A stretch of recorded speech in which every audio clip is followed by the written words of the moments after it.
Milkshaking. Milkshaking is the act of throwing milkshakes and other drinks at targets as a means of political protest in a manner similar to egging or pieing.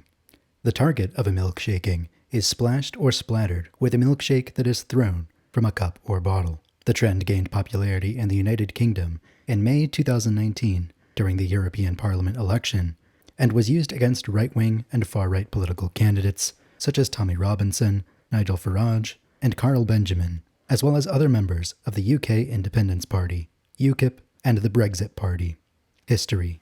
The practice and its use in targeting right-wing politicians is believed to have gained popularity following the egging of far-right, anti-immigrant, anti-Muslim politician Fraser Anning in Australia by a teenager in March 2019, which was met with a violent response from Anning. British far-right activist Tommy Robinson was the first major figure to be milkshaked, having thrown one as a projectile in Bury on 1 May 2019, and another thrown the following day in Warrington while campaigning. Robinson responded to the second incident by punching the milkshake thrower, who said he'd thrown the dessert in response to harassment from Robinson and his supporters. Since the event, the thrower said he had received death threats on social media. UKIP candidate Carl Benjamin was milkshaked 4 times that month while campaigning in Salisbury, Truro, and Tuttons. Brexit Party leader Nigel Farage was hit by a Five Guys milkshake in Newcastle upon Tyne on 20 May 2019 by a 32-year-old Brexit opponent who was arrested by police for common assault. Farage later blamed the rising of milkshaking on radicalized Remainers and said that it disrupted campaigning. A spoof Just Giving campaign was set up to crowdfund the purchase of a new suit for Farage, while instead donating its proceeds to a cancer charity. A few days later, Farage was reportedly trapped on his campaign bus after arriving in Kent to speak to supporters, as a group of people holding milkshakes watched nearby. In June 2019, Farage's milkshaker pleaded guilty to common assault and criminally damaging Farage's microphone, and was given 150 hours of unpaid work and ordered to pay £520.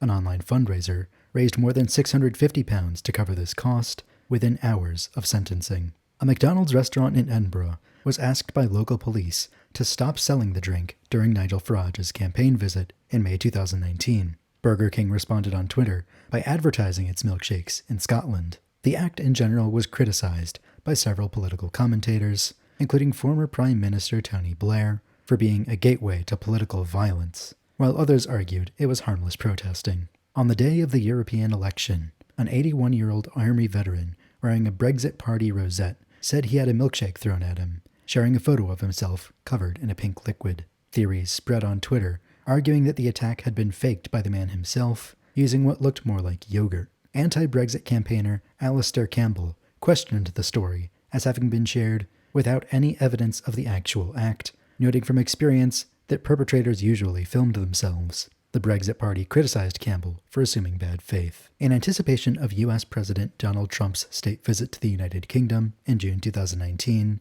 the group Milkshakes Against Racism organized a gathering at Trafalgar Square to greet him with milkshakes as a symbol of protest. A pro-Trump supporter was struck in the face by a milkshake during protests on 4 June. U.S. Congressman Matt Gaetz was reported to have been the first U.S. politician to be milkshaked at a town hall event in Pensacola, Florida in June 2019, but the drink was later described as an unidentified red liquid by police. Andy Ngo was sprayed with silly string by anti-fascists in Portland, Oregon on 30 June 2019, before also having a milkshake thrown at him. Portland police initially tweeted that they had received reports of a milkshake containing quick-drying cement, which was widely transmitted, although no proof of these claims was presented, and the claim has been generally treated as a hoax. The Portland Police Bureau later said that the tweet had been made after an officer had observed a cement-like powder on at least one milkshake cup. This claim was investigated by Willamette Week,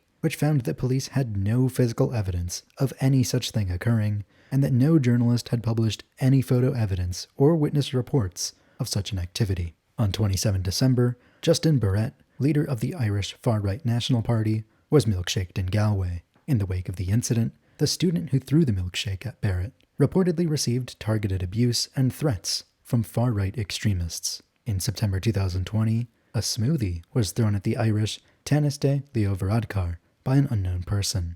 Varadkar remarked that he thought he was being approached by Avril Lavigne. The Irish Council for Civil Liberties voiced concern after it was revealed that the Garda Síochána were engaged in the profiling of left-wing activist women in an attempt to identify the assailant. Analysis and ethics. The wave of milkshaking incidents in 2019 prompted discussion in the media regarding the reasons for it being adopted as a protest tactic and whether or not it was ethically justifiable. Philosopher Benjamin Franks suggested that the use of particular foodstuffs in political protest had historically been a practical matter, noting that whilst nowadays carrying raw eggs to a nationalist meeting would require some backstory to justify it if challenged by the police, until recently, carrying a milkshake would not have aroused the same suspicion. He also argued that milkshaking is clearly effective in making the victim feel uncomfortable and look ridiculous. Ivan Galalabov, a politics academic at the University of Bath, highlighted the importance of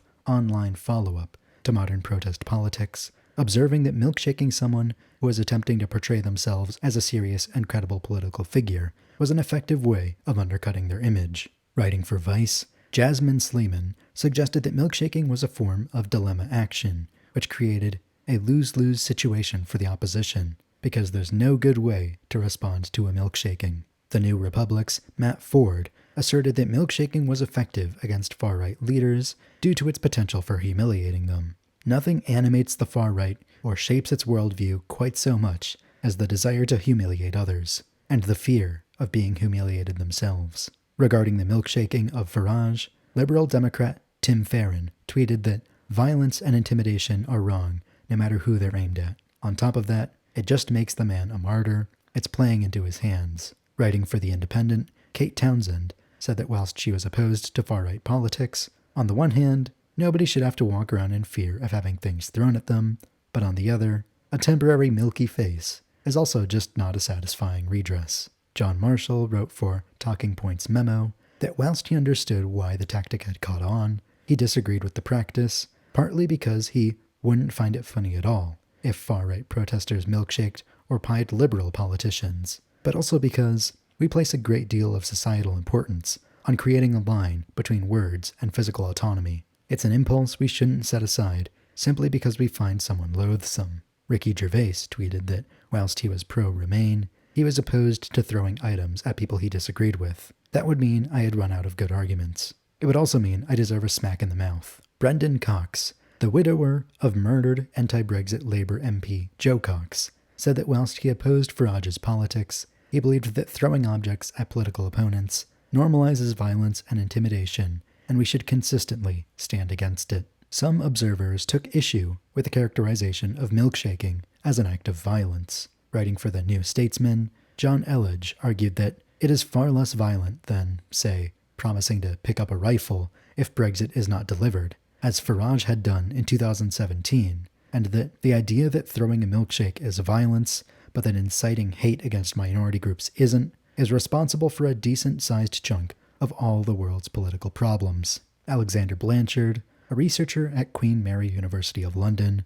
argued that milkshaking did not constitute violence, as, by nearly all accounts, political violence entails intentionally inflicting harm, whereas, according to those involved in milkshaking, they, at most, aimed to humiliate their targets. He also highlighted the history of using small and harmless projectiles, like eggs, to being a sense of theatricality to political campaigning in Britain, holding that acts of milkshaking did not exceed this level of controversy. Dan Caseta, a London-based security consultant who previously worked for the White House Military Office and the United States Secret Service, took issue with Sam Harris's claim that milkshakings were mock assassinations, stating, "Acts of political protest happen.